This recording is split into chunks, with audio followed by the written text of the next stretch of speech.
Simbora, pessoal! O próximo delito sexual que eu gostaria de chamar a atenção de vocês é o crime de violação sexual mediante fraude, o famoso estelionato sexual. Se alguém usar essa expressão para você aí, ou cair numa prova de concurso, fulano praticou estelionato sexual, o cara vai estar se referindo ao crime tipificado ao teor do artigo 215, violação sexual mediante fraude. Diz a letra da lei: ter conjunção carnal ou praticar outro ato libidinoso com alguém, mediante fraude ou outro meio que impeça ou dificulte a livre manifestação de vontade da vítima.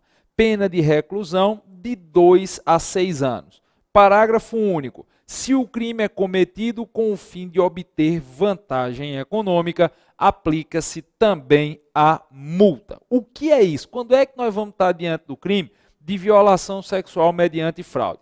O exemplo talvez mais clássico que nós tenhamos na nossa doutrina, embora eu particularmente entenda que é uma tese de laboratório, é aquele exemplo que só existe no fantástico mundo de Bob, que é o direito no seu estado perfeito e que é criado para ilustrar os institutos jurídicos, seria mais ou menos o seguinte: o casal vai até um baile de máscaras, é o chique, né? Um baile de máscaras. O casal vai a um baile de máscaras e um rapaz que é doido para ficar com a mulher lá, vê qual é a máscara que o marido dela usa. Está todo mundo mascarado no baile e o cara é doido pela mulher do outro. Aí diz: eita, fulano está indo ao baile de máscaras com a máscara tal.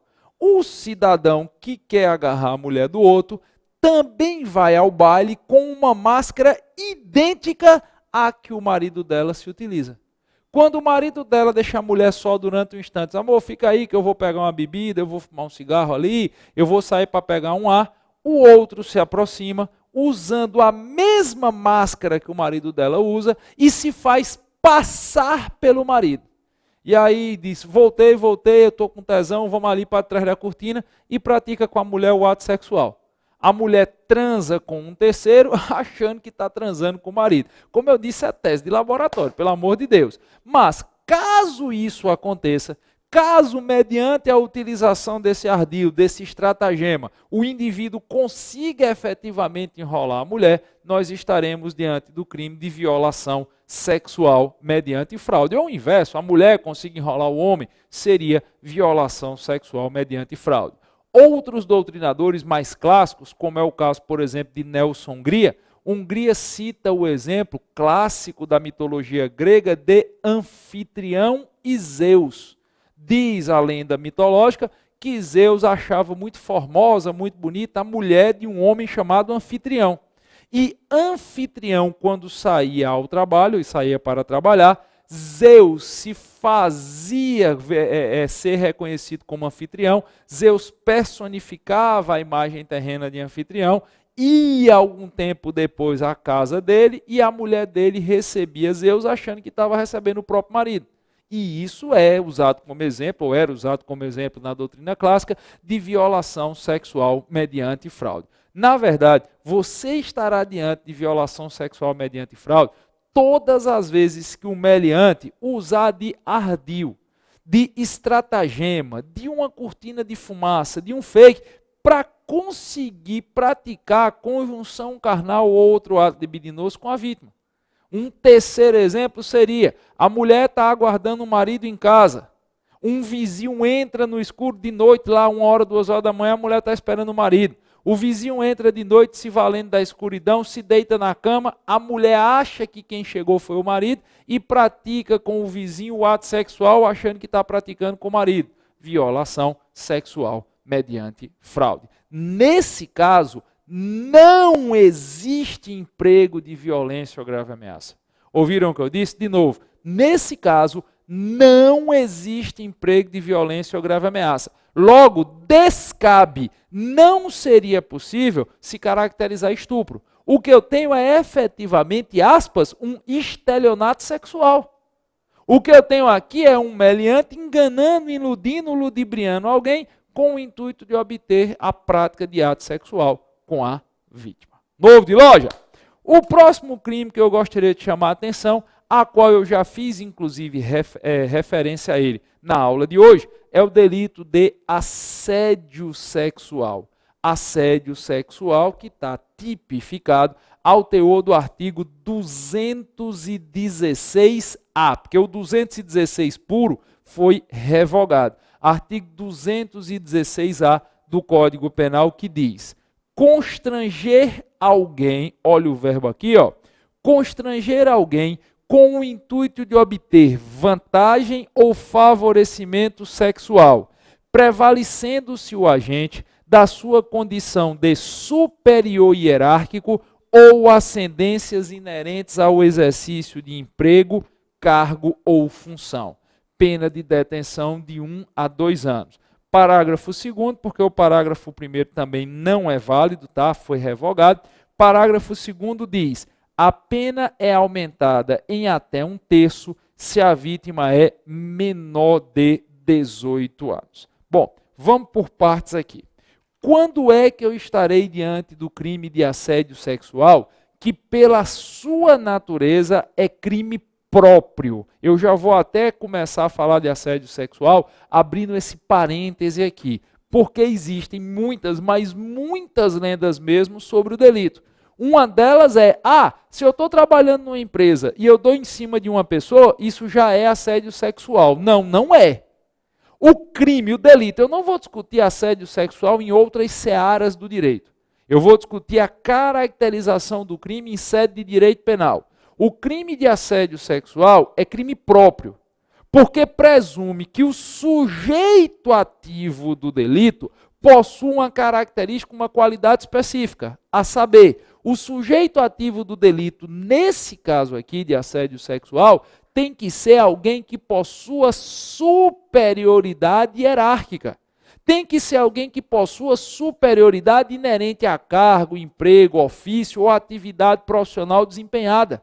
Quem pratica de uma forma mais direta, de uma forma mais rasteira, o crime de assédio sexual é o chefe, e aí eu estou tomando o termo chefe no sentido lato, no sentido de superior hierárquico, daquele que tem ascendência sobre a vítima, ascendência inerente ao exercício de emprego, cargo ou função. Quem pratica o assédio sexual é o chefe em relação aos seus subordinados. E somente se esse chefe constranger, esse chefe forçar a vítima se valendo da ascendência que possui. O chefe forçar a vítima se valendo de alguma forma da atividade, do cargo, do fato dele ter efetivo poder de mando sobre a vítima. Perceba que no delito de assédio sexual não ocorre, frise bem a negativa das minhas palavras, no delito de assédio sexual não ocorre, não existe o emprego de violência ou grave ameaça. Até porque se existisse constrangimento com violência ou grave ameaça, nós não estaríamos discutindo ou analisando assédio sexual. Nós estaríamos discutindo e analisando o crime de estupro, nos termos do artigo 213, que eu já falei com vocês muito detalhadamente na aula de hoje. Se eu estou falando em assédio sexual, eu estou falando do seguinte contexto. Existe um superior hierárquico, que pode ser do sexo masculino ou feminino, que está usando esta superioridade hierárquica como forma de constranger, como forma de intimidar, como forma de pressionar a vítima, objetivando obter dessa vítima a prática de favores sexuais. É isso que caracteriza o crime de assédio sexual. E cuidado, o crime de assédio sexual tem que vir de cima para baixo. Se porventura um subalterno está constrangendo um chefe, objetivando praticar com ele sexo, isso não caracteriza assédio sexual. Na verdade, isso não caracteriza delito. Como assim, professor? Eu não entendi. Vamos supor, não caracteriza, obviamente, delito sexual, que é o que eu estou tratando, quase que não sai. Vamos supor a seguinte situação hipotética. Vamos supor o exemplo clássico de assédio sexual. O chefe, o gerente de uma empresa, chega para uma moça que lhe é subordinada e a qual ele deseja praticar ato sexual. O cara é chefe, pega a subordinada e diz: minha filha, é o seguinte, Ou você transa comigo, ou eu vou dar um jeito de você perder o seu emprego. Isso caracteriza crime de assédio sexual por parte do chefe. Ele está usando a sua superioridade hierárquica em relação à vítima como forma de pressioná-la, como forma de constrangê-la com o fim de obter a prática de favores sexuais. Ainda que o ato sexual em si não venha a acontecer, o crime de assédio sexual já estará caracterizado e consumado. Ouviram o que eu falei? De novo, ainda que o ato sexual não chegue a efetivamente a ser praticado, o crime de assédio sexual estará caracterizado e consumado nessa casuística que eu coloquei. Até porque o crime de assédio sexual se consuma no momento do efetivo constrangimento. A prática em si do ato sexual será aferida para se analisar o momento de exaurimento do delito. Mas o momento consumativo do crime em tela será o momento em que o superior hierárquico constrange a vítima, que lhe tem que ser subalterna, se valendo da ascendência inerente à sua superioridade hierárquica. Mas vamos inverter os papéis? Vamos supor que nós tenhamos um subordinado que chega para a sua chefe, para a sua superior, aí está aí de baixo para cima. O subordinado chega para a sua superior e diz: se você não transar comigo, eu vou fazer um inferno tão grande aqui nessa empresa que você vai ser demitida. Isso pode ser caracterizado como crime de assédio sexual? Não, não pode.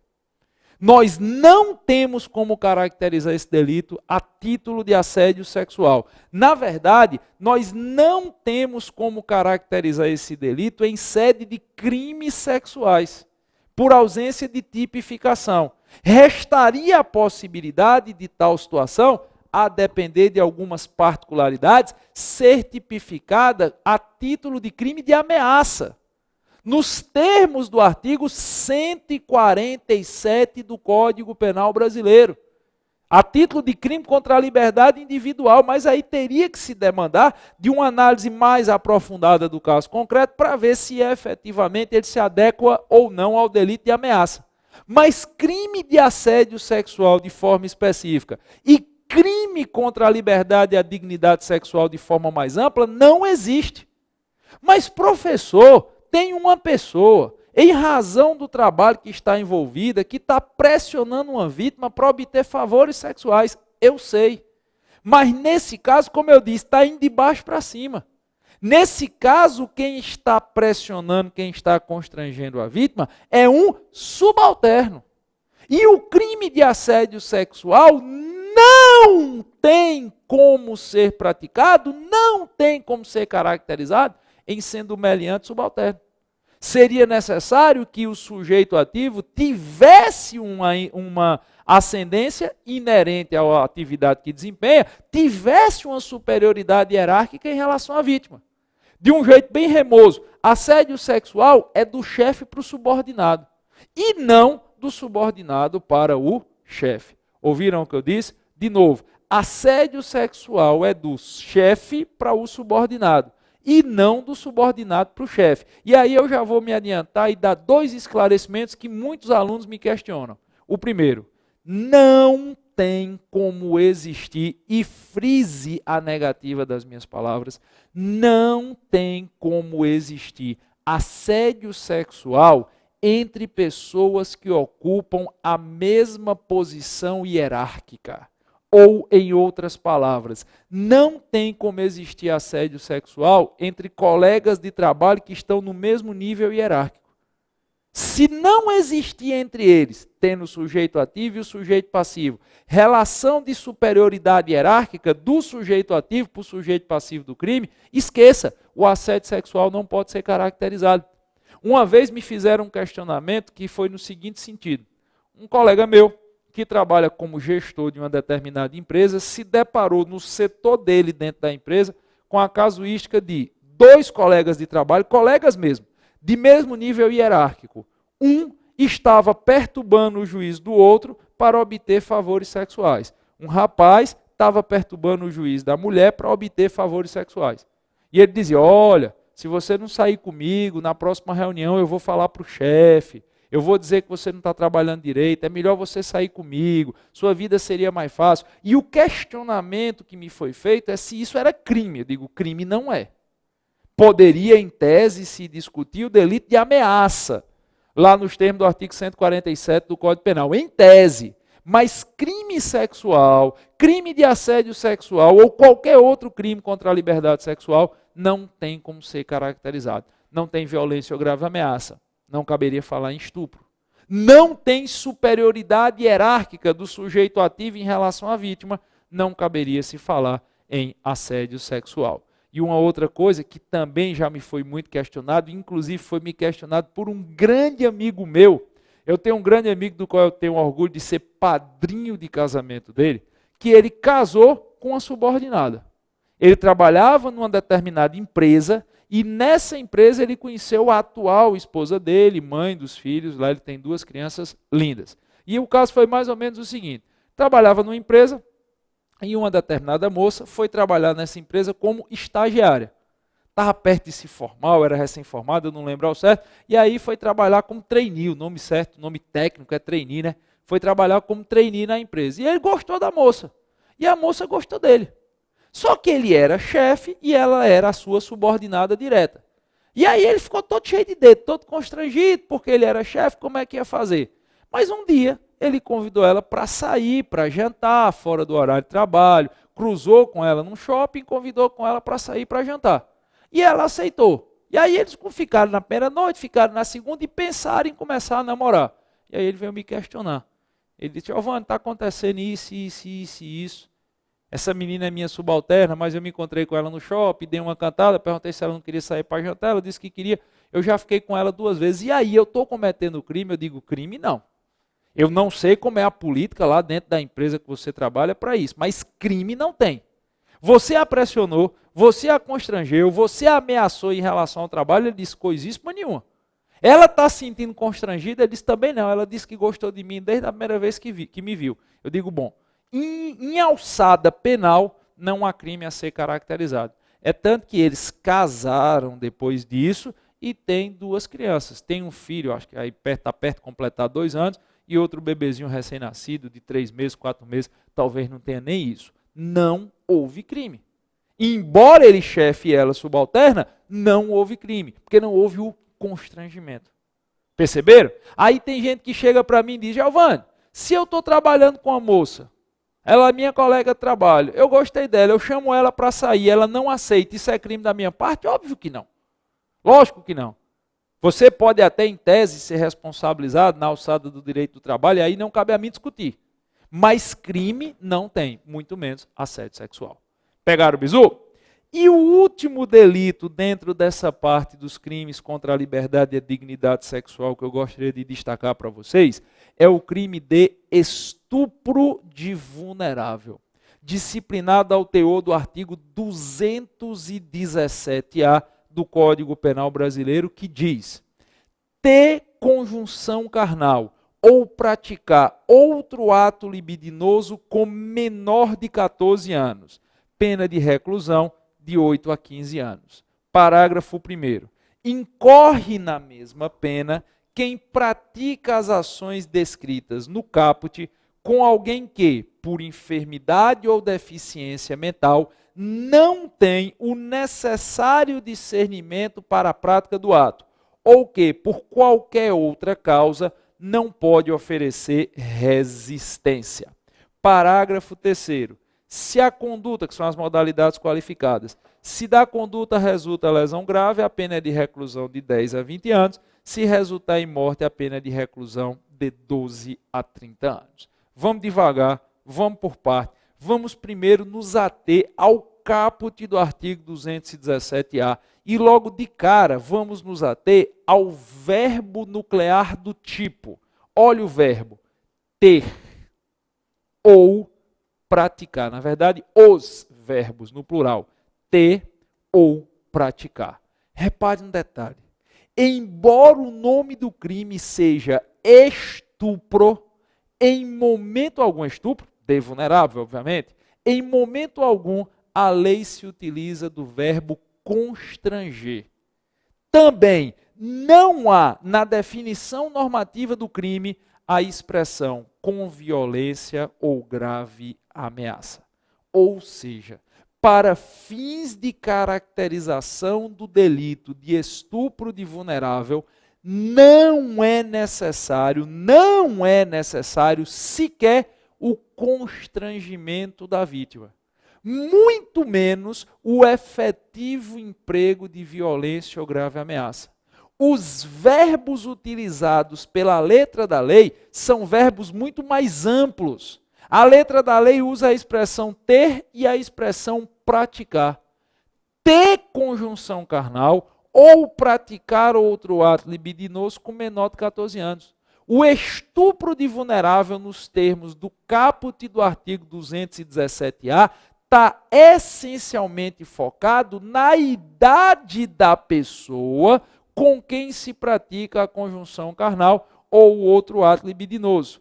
Ou seja, se o indivíduo está com alguém menor de 14 anos, esteja ele praticando o ato sexual de forma consentida ou forçada, esteja ele empregando de violência ou grave ameaça, ou sem empregar de tais elementos, se a pessoa com a qual a conjunção carnal ou outro ato libidinoso, de uma forma até mais ampla, se a pessoa com a qual o ato sexual está sendo praticado tem menos de 14 anos, o crime em espécie é de estupro de vulnerável. Aqui, pessoal, não interessa, aqui não importa se o menor de 14 anos desejava ou não praticar o ato. Aqui não importa se ele praticou o ato porque quis ou se foi constrangido. Aqui não importa se houve ou não o efetivo emprego de violência ou grave ameaça. Quem, porventura, tenha conjunção carnal ou pratique ato libidinoso, consentido ou forçado, com menor de 14 anos, incorrerá no estupro de vulnerável. Agora, é claro, desde que esse indivíduo saiba que a vítima tem menos de 14 anos, ou pelo menos que seja razoável que ele venha a imaginar que a vítima tem menos de 14 anos. Porque, em caso contrário, nós teríamos imputação objetiva. E eu já disse várias vezes ao longo do nosso curso que o direito penal brasileiro não admite hipótese de imputação objetiva. A responsabilidade é sempre de natureza pessoal. É óbvio que se eu estou querendo, buscando, desejando caracterizar o delito de estupro vulnerável, é necessário que o pretenso responsável por esse crime, ele soubesse, ele tivesse consciência que a vítima era menor de 14 anos, ou pelo menos que lhe fosse razoável presumir tal condição da vítima. Se o indivíduo não sabe e não tem como saber que a vítima tem menos de 14 anos, mas vai lá e pratica com essa vítima ato sexual, não caberia a caracterização do estupro do vulnerável. Por quê? Porque nós cairíamos na figura do erro de tipo. Mais especificamente, essa situação aqui seria erro de tipo essencial e inevitável. Lá do artigo 20 do Código Penal Brasileiro, que nós estudamos lá no começo do nosso curso. Se eu tenho erro de tipo essencial e inevitável, eu não tenho crime. O erro de tipo essencial, quando inevitável, exclui o dolo e a culpa. E se eu excluo o dolo e a culpa, eu excluo o elemento subjetivo do tipo. Logo, eu excluo o crime. Não existe crime sem carreado de dolo e culpa à conduta. Então, nesse caso, vamos imaginar uma situação hipotética aqui. Vamos imaginar que o cidadão, ele vá para uma balada, ele vá para uma festa, e lá ele conheça uma moça que tem todas as características do mundo de ter 18 anos. Tudo. A postura, o jeito de se vestir, a altura, o biotipo, a conversa, o local, tudo leva o indivíduo a imaginar que aquela moça tem, sei lá, 18, 17, que tem qualquer idade bem mais do que 14 anos. E o cara leva essa moça para o motel e transa com ela porque ela quis transar. No dia seguinte, descobre que ela é menor de 14. Ele não sabia e não tinha como saber que aquela pessoa com a qual ele estava praticando o ato sexual tinha menos de 14 anos. Nesse caso, ele não incorre em crime. Por que ele não incorre em crime? Porque há, inequivocamente, no caso concreto, a manifestação de erro de tipo. Ouviram o que eu disse? Há, inequivocamente, no caso concreto, a manifestação de erro de tipo. Erro de tipo essencial e inevitável. Que, como nós já estudamos, nos termos do caput do artigo 20, exclui o dolo e a culpa. Então, eu não tenho crime. Para que o estupro do vulnerável, nos termos do caput do 217-A, possa ser reconhecido, isso é tão importante que eu vou dizer pela terceira vez, o meliante ele tem que saber que a vítima tem menos de 14 anos, ou pelo menos deve ser razoável ele presumir que a vítima tem menos de 14 anos. Exemplo, o cidadão tem 19 anos de idade e está namorando, com consentimento da família e tudo mais, uma moça de 13. Eu estou dando o exemplo de um rapaz de 19 com uma moça de 13, porque é mais fácil você encontrar uma moça mais nova com um rapaz mais velho do que o inverso. Mas o inverso seria a mesma lógica também, tá? Então o caba tem 19 anos com uma menina de 13. Tem gente que diz, Giovanni, com diabo é que um rapaz de 19 vai namorar com uma menina de 13? Isso não existe, não. Existe. Aqui no interior do Nordeste, a cor mais fácil do mundo de você encontrar é isso aí. Então o cara sabe que a namorada dele tem 13 anos. A namorada gosta dele. Os pais da menina autorizaram o namoro. Ele tem total consciência que a sua companheira tem 13 anos. E aí resolve transar com ela. Chama a namorada e diz, minha filha, você é virgem? Ela diz, não, sou mais não. Eu já tive experiência sexual com outro namorado. Transa comigo? Ela diz, claro, meu amor, eu amo você. E os dois praticam o ato sexual de forma consentida. Ela quer, ela deseja, ela não é mais nem virgem.